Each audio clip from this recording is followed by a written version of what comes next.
ये कहानी ऐसी शादी की है जो सिर्फ 1 साल टिकी, लेकिन तलाक पाने में लगे 10 साल।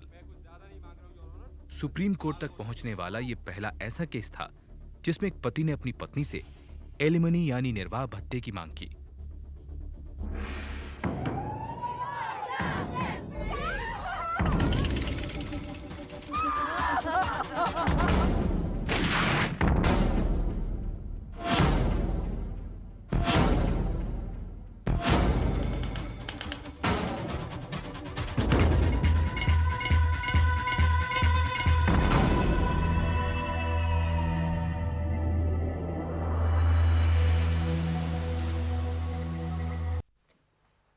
ಎನ್ನ ಎಮ್ಮತ್ತಿಟ್ಟು ನೀವ್ ವಾಕು ಕೊಡ್ತಾ ಎನ್ನ ಐಕಪತ್ರಿನಿ ಎಂದ್ರು ನಾನು ಮನಕ ಸಪೋರ್ಟ್ செய்தேன்.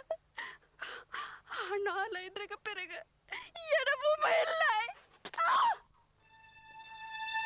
कट।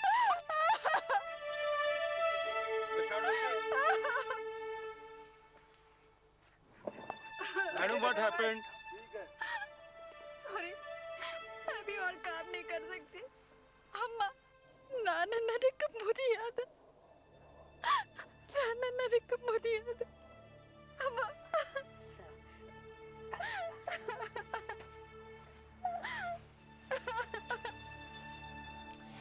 एकदम क्या हो गया? चल चल संभाल अपने आप को, ठीक देख। अयो, ये कैसे हुआ? क्या आशीष ने? क्या आशीष लगा रखी है आपने? हाँ? आशीष कुमार एक फ्लॉप्ड एक्टर और राजलक्ष्मी एक कामयाब तमिल एक्ट्रेस। अपने को-स्टार्स के साथ नाकामयाब अफेयर से हारकर राजलक्ष्मी ने एक मैट्रिमोनियल एड के जरिए आशीष से शादी कर ली और 9 महीने के अंदर ही वो एक बेटी की मां भी बन गई। लेकिन शादी बेमेल थी। दोनों के बीच लड़ाई की जड़ था राजलक्ष्मी का 60 लाख रुपए का मकान। कल रात राज को सिगरेट से जलाया ना, तो पता है वो आज शूट नहीं कर सकी। अम्मा पोदू, और कितना पैसा चाहिए तुम्हें? तुम्हारी फिल्म पूरी करने के लिए राज ने पूरे पैसे डुबो दिए और वो आज तक पूरी नहीं हुई। और अब वीडियो पार्लर खोलना चाहते हो तुम? एक पैसा नहीं मिलेगा। बस निकल जाओ मेरे घर से, निकल जाओ।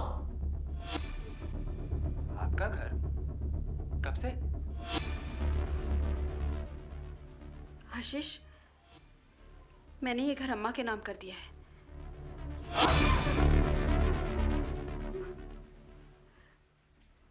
अम्मा, थोड़ी देर के लिए हमें अकेला छोड़ दो प्लीज।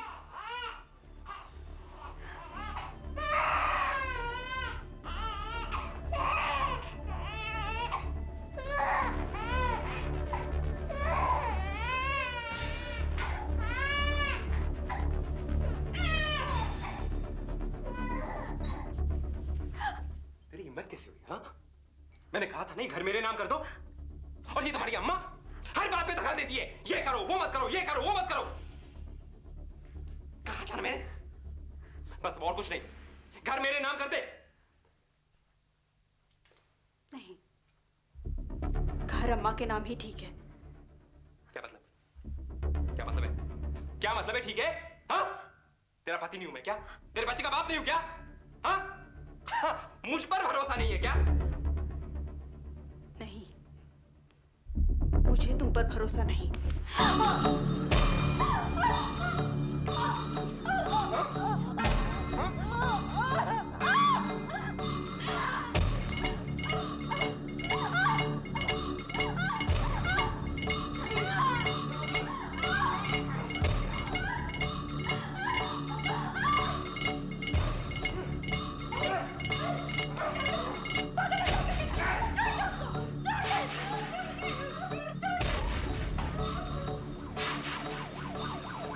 राजलक्ष्मी की मां जयंती ने उसी रात आशीष के खिलाफ एफआईआर दर्ज करवा दी। राजलक्ष्मी को अस्पताल में एडमिट किया गया। उसकी बाईं आंख और गले को काफी चोट पहुंची थी। अब कैसे लग रहा है राजलक्ष्मी जी? दर्द तो हो रही होगी। तकलीफ मत करिए बोलने की, मैं नर्स से कह देता हूँ, वो पेन किलर दे देगी आपको।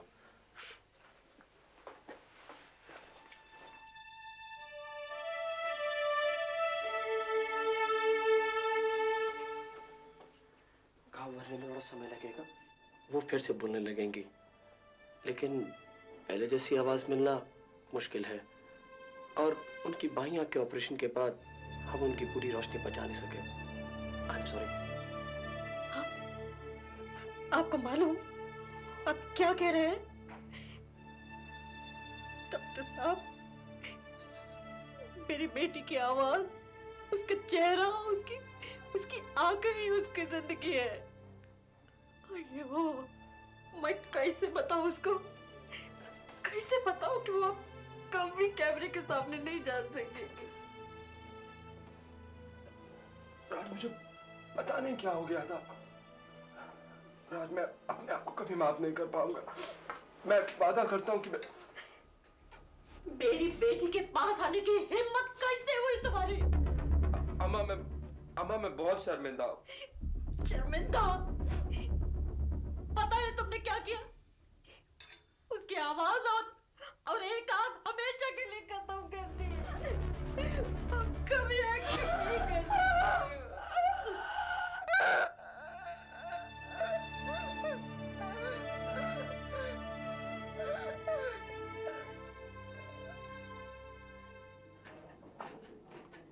अगले 6 महीनों में राजलक्ष्मी के कई ऑपरेशंस हुए, मगर कोई खास फायदा नहीं हुआ। इस बीच कई प्रोड्यूसर्स ने उसे अपनी फिल्मों से निकाल दिया। मिस्टर आशीष कुमार, क्या ये सच है कि 28 जनवरी की रात को आपने अपनी बीवी के साथ कुछ मारपीट की? आशीष के खिलाफ केस ट्रायल कोर्ट में पहुंचा। सेक्शन 323 और 341 आईपीसी के तहत उस पर सोच समझकर हमला करने का आरोप था, लेकिन महज 400 रुपए का हर्जाना वसूल कर उसे छोड़ दिया गया।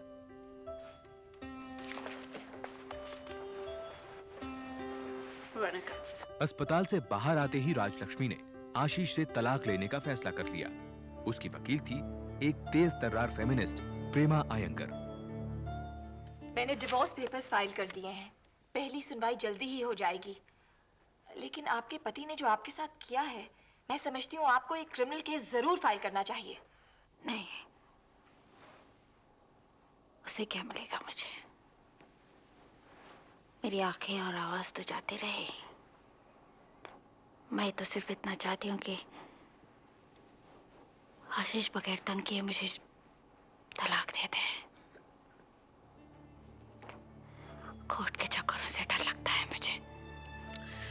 ओयो रामा, क्या हो गया तुझे? क्या कह रही है? उसने इतना बुरा किया तेरे साथ? समझाइए ना इसे। आपका केस बहुत स्ट्रॉन्ग है। क्रूअल्टी के आधार पर आपको जरूर डाइवोर्स मिल जाएगा। आशीष का तो केस कोई बनता ही नहीं है। और क्या, 6 महीने हो गए, आज तक हम उसे घर से भी नहीं निकाल सके। मैं तुझको बोली ना कि वो आदमी ठीक नहीं। All right. हमें आशीष के खिलाफ वारंट ऑफ ट्रेसपासिंग लेना होगा, तभी पुलिस उसको घर से निकाल कर दम लेगी। उसी रात जयंती के घर से निकलकर आशीष को अपने पिता के एक कमरे वाले घर में आना पड़ा। अपनी बेइज्जती का बदला लेने के लिए उसे अब किसी मौके की तलाश थी।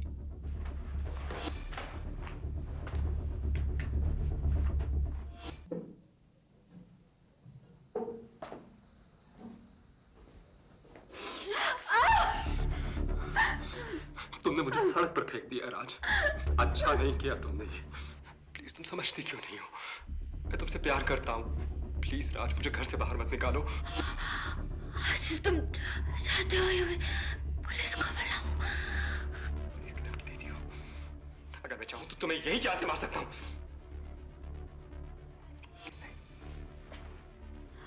अच्छा, लाओ, जो मेरे घर वालों ने शादी में सामान दिया था वो वापस करो। चाबी लाओ, चाबी।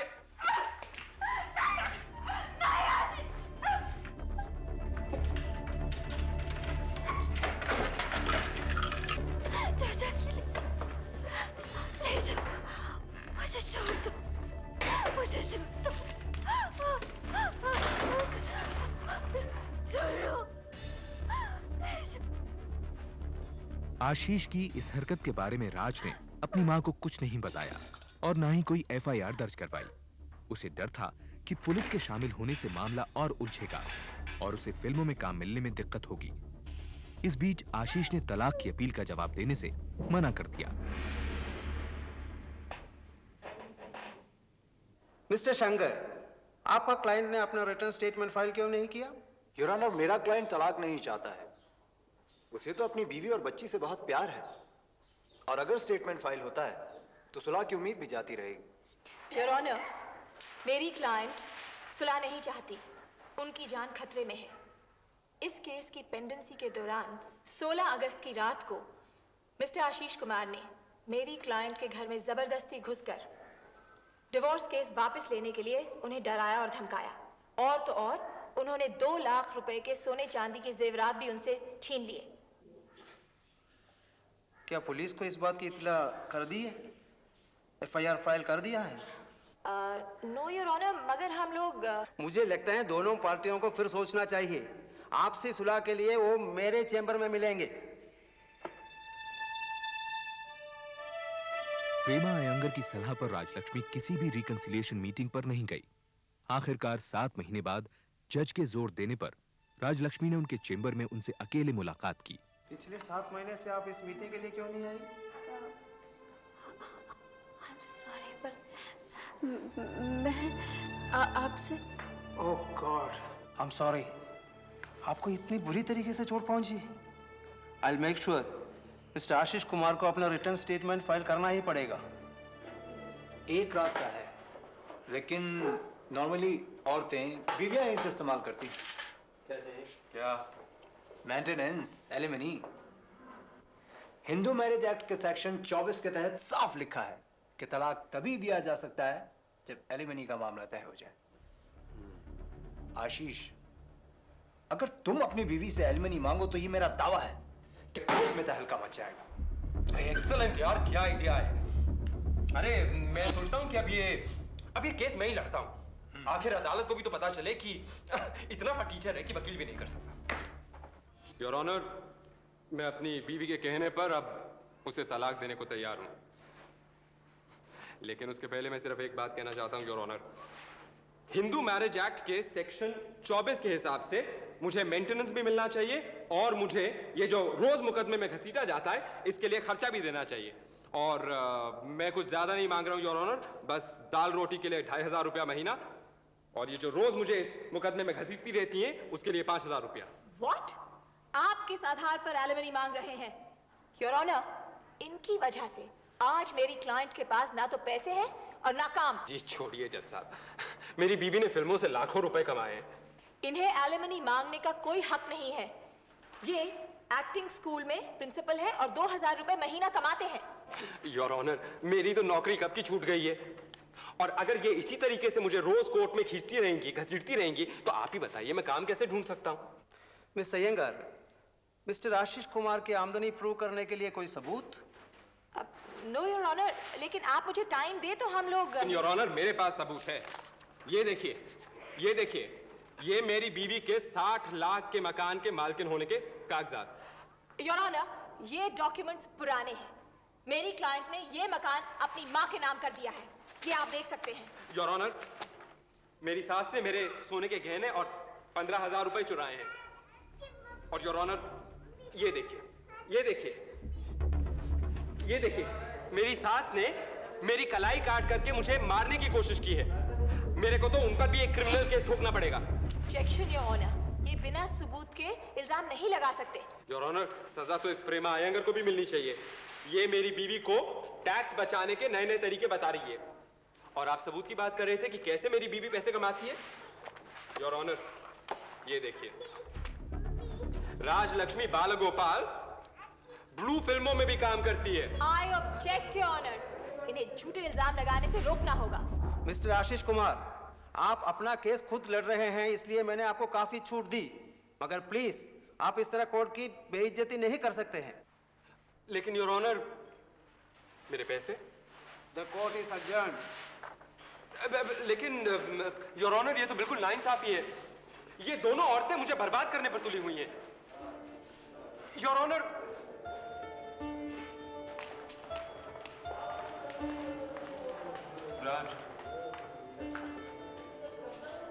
मैगजीन्स में वो गंदी तस्वीरें छपाने के लिए कितने पैसे खर्च किए तुमने आशीष? और क्या क्या करोगे तुम?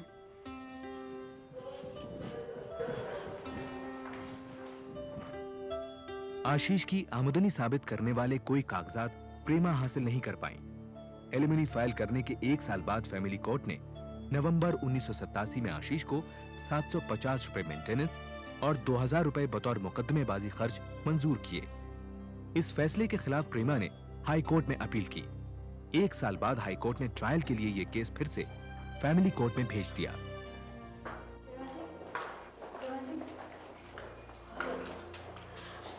पैसे देकर किस्सा खत्म कर देते हैं, कम से कम तलाक का मुकदमा तो आगे बढ़ेगा। अगर 2000 रुपए की तो बात है नहीं, अगर हमने उसे एक दफा पैसे दे दिए तो उसकी मांग बढ़ती ही जाएगी। वो कानून की आड़ में हमें ब्लैकमेल कर रहा है। It's become a matter of principle now Raj. ये केस मेरे लिए चैलेंज बन चुका है। अब इसको मैं मुफ्त ही लड़ूंगी। Okay come. फैमिली कोर्ट ने मामला वापस हाई कोर्ट भेजा, जहां 4 साल बाद 1992 में फिर से फैसला आशीष के हक में रहा। जवाब में 1993 में प्रेमा ने सुप्रीम कोर्ट में अपील की तो आशीष ने भी मेंटेनेंस की रकम बढ़ाने के लिए अर्जी दे दी। राज अब भी सोच लो, मैं वापस आने को तैयार हूं।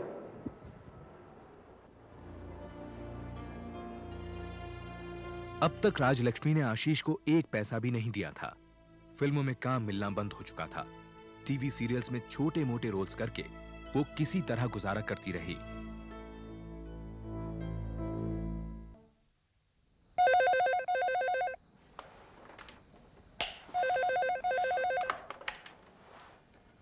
हेलो। कैसी है राज?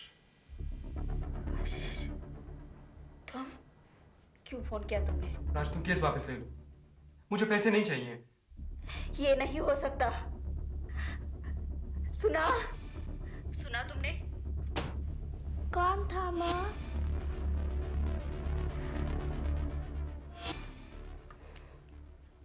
तुम नहीं जानती उसे।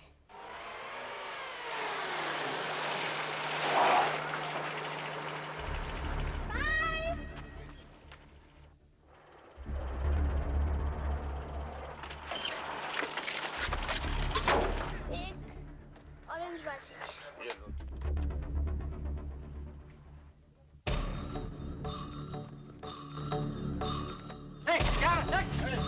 क्या बात कर रहा है?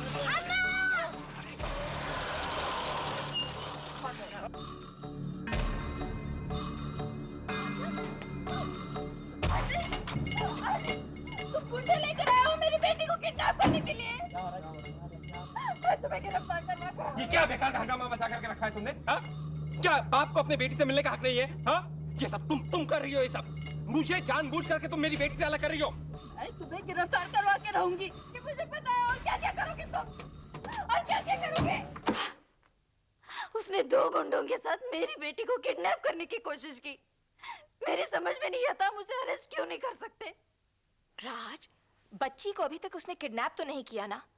अगर तुम ये इल्जाम आशीष पर लगाओगी तो एक केस और बढ़ जाएगा, और फिर वो सजा कैसी? आखिर वो बच्ची का बाप है।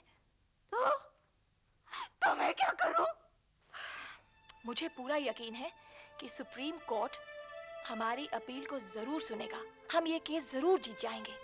अगले हफ्ते ही हेयरिंग है। योर लॉर्डशिप, ये पहला मौका है कि एक आदमी सुप्रीम कोर्ट में अपनी पत्नी से एलिमनी की मांग कर रहा है। मुझे कुछ नए सबूत पेश करने का मौका दिया जाए। Please proceed. योर लॉर्डशिप, ये कागज साबित करते हैं कि मिस्टर आशीष कुमार बेरोजगार नहीं है, लिहाजा इनकी मेंटेनेंस की मांग बिल्कुल नाजायज है। डॉक्यूमेंट से साबित हो गया था कि आशीष एक वीडियो लाइब्रेरी का मालिक, रेडियो आर्टिस्ट और एक्टिंग स्कूल में प्रिंसिपल था। मतलब आशीष कुमार अच्छा खासा कमा लेता था।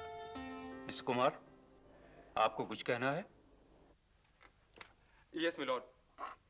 मिलॉर्ड, अगर अपनी देखभाल खुद ही कर पाने में काबिल औरतों को अदालत मेंटेनेंस दिलवा सकती है तो फिर मर्दों को क्यों नहीं? आखिर ये फर्क किस लिए? हाँ, मैं समझ सकता हूं अगर वो मेंटेनेंस सिर्फ बूढ़ी, अनपढ़ या अपंग औरतों को मिलता तब तो फिर बात, पर यहां तो।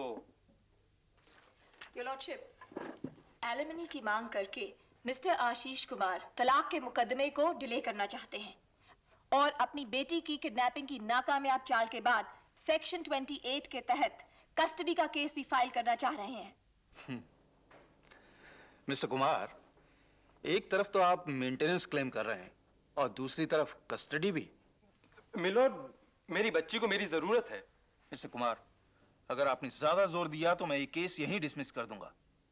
योर लॉर्डशिप, जब हाई कोर्ट ने आशीष कुमार को एलिमनी ग्रांट की तो उन्होंने मेरी क्लाइंट की शादी से पहले की इनकम को देखा, लेकिन जब डाइवोर्स के पेपर्स फाइल हुए तब Rajalakshmi, that is my client, उसका करियर पूरी तरह से बर्बाद हो चुका था। बेचारी मिलोड, गरीबी में भी हवाई जहाज में सफर करती है। बेचारी के घर में सिर्फ एक ही टेलीफोन है और पैसे की इतनी तंगी है कि मिस प्रेमा अयंगर जैसी बड़ी वकील के साथ में। मिस्टर कुमार, ज्यादा नाटक करने की जरूरत नहीं है, ये अदालत है। जी हाँ, और आप इस कुर्सी का नाजायज फायदा उठा रहे हैं। आप एक औरत के आंसू से पिघलकर मुझ पर नाइंसाफी कर रहे हैं। योर ऑनर, मैं आप पर मानहानि का दावा कर सकता हूं। मिस्टर कुमार, आप हद से ज्यादा आगे बढ़ रहे हैं और आप अदालत की तौहीन कर रहे हैं। I charge you for contempt of court. Place him under judicial custody. अदालत की अवमानना करने पर सुप्रीम कोर्ट ने आशीष कुमार को 10,000 रुपए जुर्माना और 6 महीने कैद की सजा दी। एलिमनी का केस सुप्रीम कोर्ट में 2 साल और लटका रहा। इस दौरान प्रेमा अयंगर ने सुप्रीम कोर्ट से स्पेशल परमिशन ली और फैमिली कोर्ट में तलाक केस की सुनवाई शुरू हुई। जनवरी 1995 में कोर्ट ने तलाक की मंजूरी दे दी। बदले में सुप्रीम कोर्ट ने आशीष की एलिमनी की मांग को रद्द कर दिया। इस तरह एक अनोखा मुद्दा, जहां पहली बार सुप्रीम कोर्ट में एक पति ने अपनी पत्नी से एलिमनी की मांग की थी, अधूरा ही रह गया।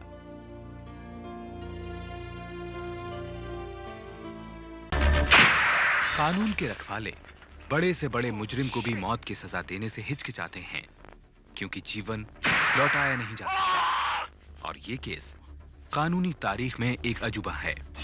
राष्ट्रपति के मर्सी पिटीशन रिजेक्ट करने के बाद सुप्रीम कोर्ट के एक जज ने फांसी का फैसला बदलकर एक नौजवान की जान बख्शी।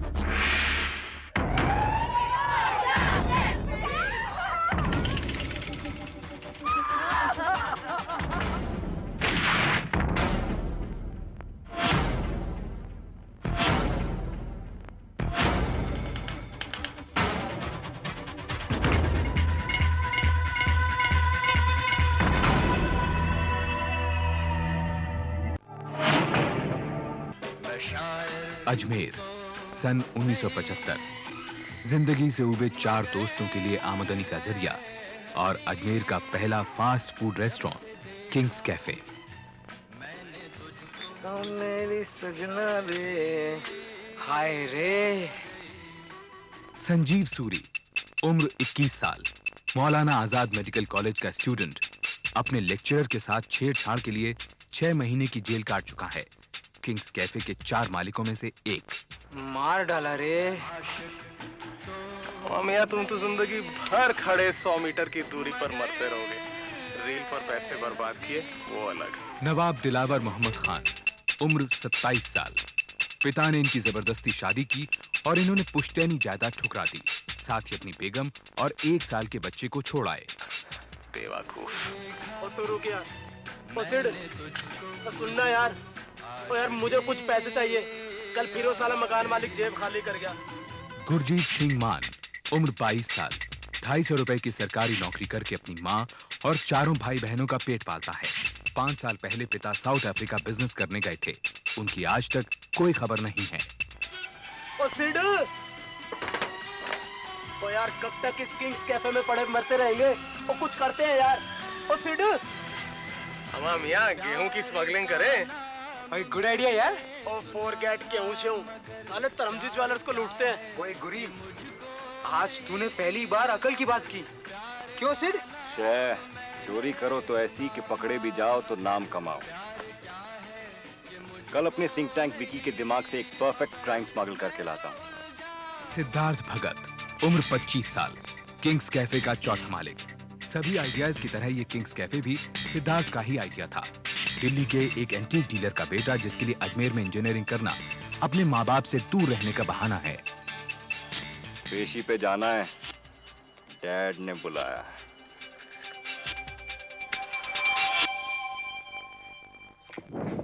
ढाबा। रेस्टोरेंट। तुम अजमेर रेस्टोरेंट खोलने गए थे या इंजीनियर बनने? 2 साल तो वैसे ही फेल हो चुके हो।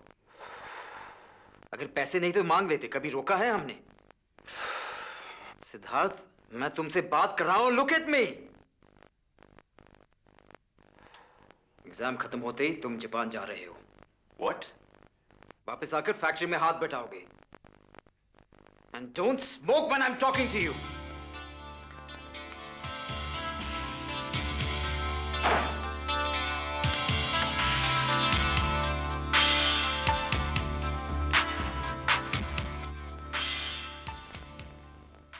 सिद्धार्थ बेटे, तेरे डैड ने फिर कुछ कहा क्या? देख बेटा, तू उनकी बातों पर ध्यान मत दिया कर। You just enjoy yourself.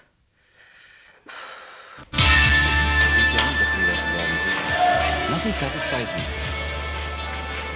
I was meant to do something big, something really big.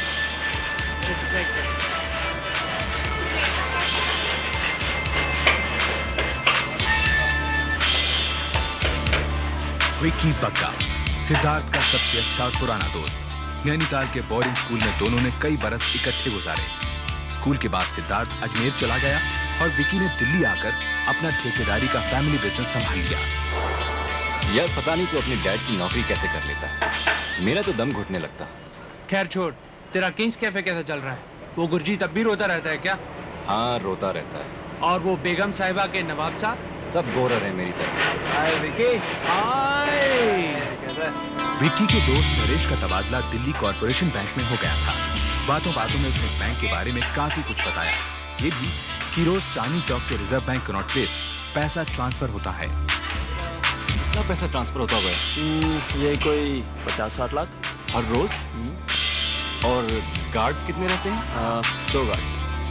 Uncle, 1 minute, I'll just... imagine यार विकी, हर रोज 60 लाख रुपए चांदनी चौक की भीड़ से होते हुए सीपी जाते हैं। अगर कोई वो पैसा उड़ाकर भीड़ में गुल हो जाए तो? सिद्धार्थ, ऐसा सोचने की बेवकूफी भी मत करना। 60 lakhs Vicky, 60 lakhs। No, I'm not thinking about it. मैं बिल्कुल नहीं सोचूंगा। यार, it's too big. साला इतना सारा पैसा, it's not like school boss. Police, cash, पिस्तौलें, it's too big. सब प्लान करेंगे, like professionals. आखिर विक्की राजी हो गया और अगले दिन से ही प्लान पर काम शुरू हो गया। सिद्धार्थ ने अजमेर फोन करके संजीव, गुरजीत और दिलावर को दिल्ली आने को कहा। हाँ जल्दी से जल्दी। और सुन, 2 कट्टों की जरूरत पड़ेगी। हाँ। अगले 3 दिन वैन को लूटने की प्लानिंग में लगे। एक एक बारीकी, एक एक पहलू, सारी डिटेल्स को जांचा गया। पैसे के बक्से कहाँ रखे जाते हैं, कितने गार्ड्स होते हैं, कितनी बंदूकें होती हैं। यार विकी, गार्ड की गन का क्या करें? It's very clear यार। उस वैन में इतनी जगह ही नहीं है कि एक 12 बोर की बंदूक को घुमा सकें, और फायर करना तो दूर की बात। Siddharth, I have an idea यार। ओए हम लोग वहाँ जाके... Shut up यार गुरी, ऊंचा मत बोल। Let's go home.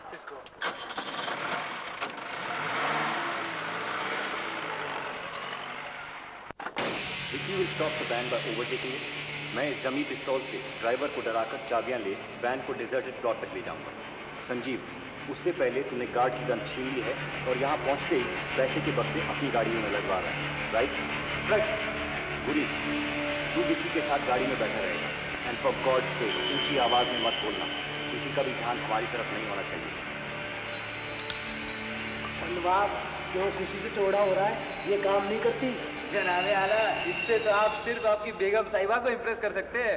असली तमंचा तो फायरवर्क्स के लिए विक्की की सेफ कस्टडी में है। Serious boss. Precision is the name of the game.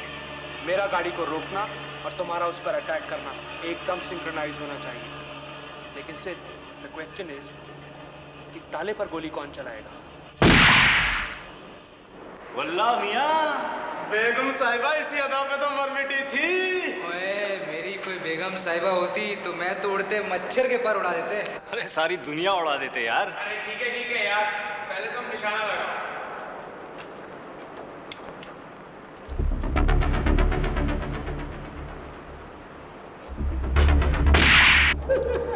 पहली बार चला रहा था यार, थोड़ा सा तो झुका है। थोड़ा ए सिड आई थिंक दिलावर को ताला उड़ाना चाहिए यार। हम में से कम 2 या 3 शख्स को गोली चलानी आनी चाहिए। गुरजीत, तुझे तो गोली चलानी आती ना? Come on, take a shot. Just a second boss, मैं पहले ही कह चुका हूं कि गोली चलाने को छोड़कर मैं कुछ भी करूंगा। यार ऐसा ना घूर यार, मुझे 5 लोगों के पेट पालने हैं। पिस्तौल हाथ में हो तो कुछ भी हो सकता है। एनीथिंग कैन गो रॉन्ग यार। That's right यार, वो पहले ही मना कर चुका था। संजीव, तू ट्राई कर।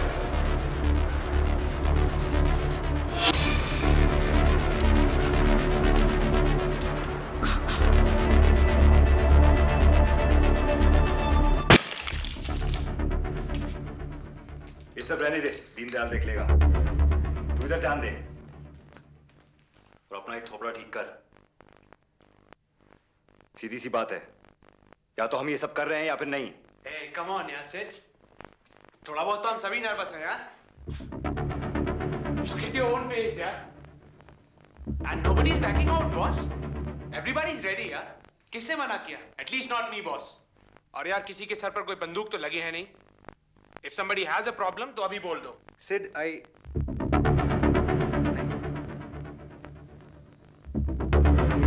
पिस्तौल वाला काम नहीं कर सकते। सीरियसली, आई कांट यार। मुझ में इतनी हिम्मत है ही नहीं।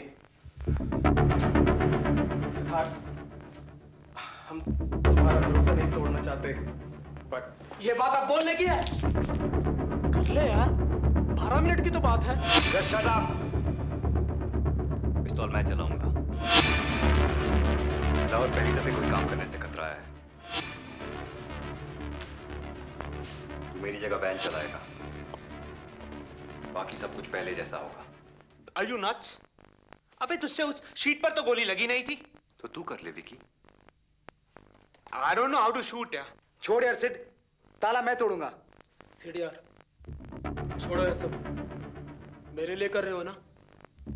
It's not worth it यार। बस हो गया, पिस्तौल मैं चलाऊंगा। And if everything goes right, 12 minute में हम 60 लाख के मालिक होंगे। 60 lakhs।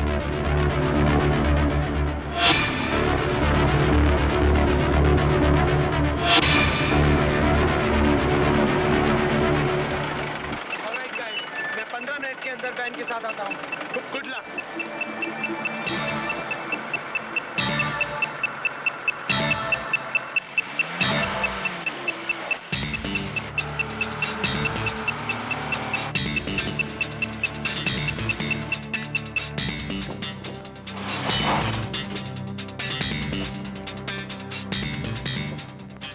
मैं ये ग्लव्स उतार रहा हूँ यार। Don't be stupid यार। यार हाथ फूल रहे हैं यार। बस 12 मिनट की बात है। आ गई।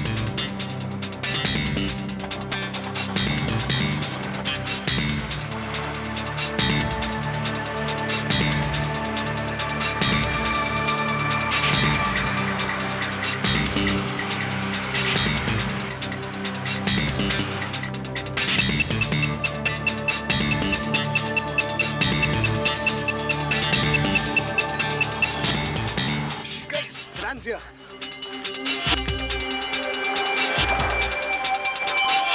ओ पागल हो गया क्या? हटा के दे।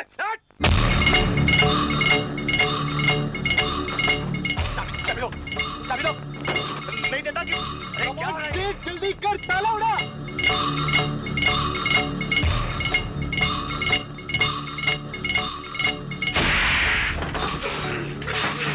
Oh shit!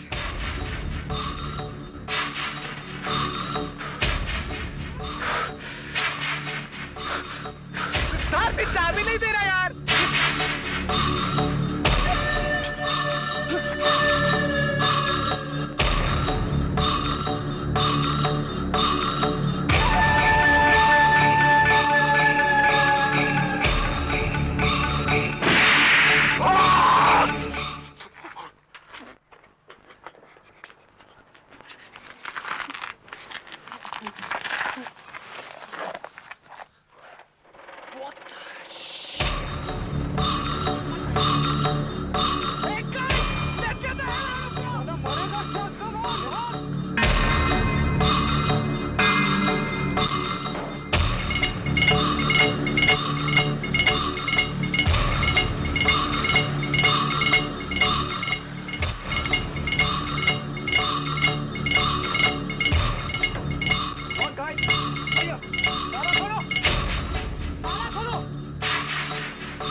को रोकने से लेकर पैसा जीप में लोड करने में उन्हें 8 मिनट और 40 सेकंड लगे। प्लान किए हुए टाइम से पूरे 3 मिनट कम। इसी दौरान उन्हें एक लड़के ने देखा, लेकिन जब तक उसने पुलिस को इत्तला दी, पांचों पैसों के साथ फरार हो चुके थे। सिद्धार्थ, तुम्हारा निशाना गोल से तुमने गोली क्यों चलाई? Hey, relax, यार। What relax? मैं ड्राइवर के बगल में खड़ा था, मुझे लग जाती तो? Will you just shut up? भैया, आपकी शर्ट पे खून? दीनदयाल, वो हाथापाई हो गई थी। इसको जला दो। और सुनो, किसी से कुछ कहना मत, समझे?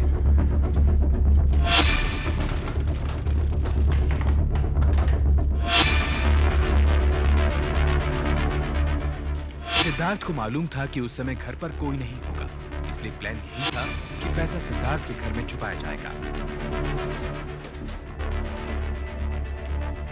10 की गड्डियां हैं। यार, ये 6-7 लाख से ज्यादा नहीं है। पांचों हैरत में थे कि 60 लाख की जगह रुपया 6 लाख कैसे हो गया। उस दिन बैंक मैनेजर के बीमार पड़ जाने के कारण बैंक के सेफ को खाली नहीं किया गया था। सिर्फ कैशियर के काउंटर का पैसा वैन में लदा था। सिर्फ 6 लाख?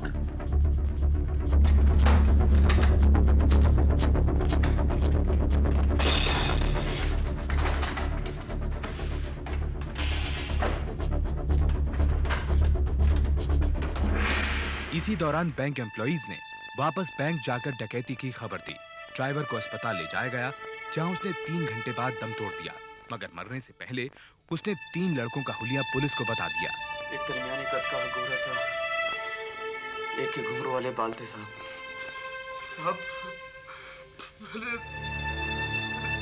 पहले लड़का क्या निकाला था साहब?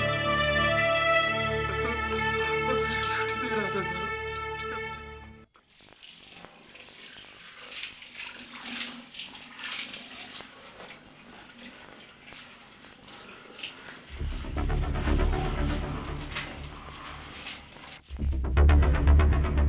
सिद्धार्थ, तुझे क्या हो गया था यार?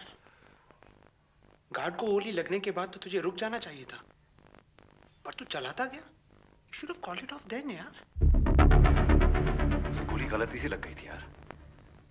और दूसरी गोली है? पता नहीं यार, मुझे कुछ हो गया था। जैसे गार्ड के खून को देखकर मुझे कुछ हो गया था। मैं पिस्तौल की 6 गोली खाली करना चाहता था यार। I didn't care whether I lived or somebody else died. Vicky, मुझे फिर हथियार मत छूने देना यार। वो टीवी ऑन करते हैं यार। आज मैच है इंडिया और वेस्ट इंडीज के बीच। Postmortems don't do anyone any good. It's 271 for 3 now for the West Indies, and it will be Rohan Kanhai facing up to Brajesh Patel with the second new ball before the spin quarter takes over. Right arm over the wickets, it's a short pitch ball, and Kanhai tries to pull it past square mid-wicket. He hasn't quite timed the stroke, but it's still worth a few more for the mounting West Indies total. Kanhai moves on to 64. Clive Lloyd and Kanhai now put on 124 for the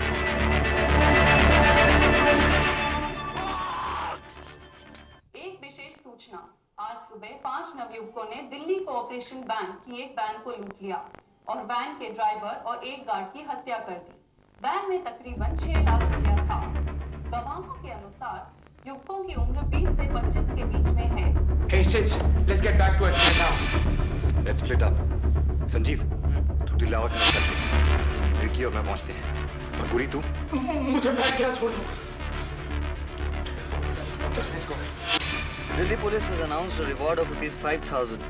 5,000 रुपए का इनाम। गुरजीत डर गया था। वो खुद को बाकी चारों से अलग करना चाहता था। उस रात अजमेर जाने से पहले सिद्धार्थ ने गुरजीत को मुंह बंद रखने की चेतावनी देकर उसे उसके फौजी दोस्त पैट मेनेजिस के बैरक्स पर छोड़ दिया। ओए, बात क्या है यार? We did it yesterday, यार। Sid, Sanjeev, Dilawar, Vicky and me. What? Please, man, किसी को बताना, please. Don't tell anyone, Pat. Don't tell anyone. Don't tell.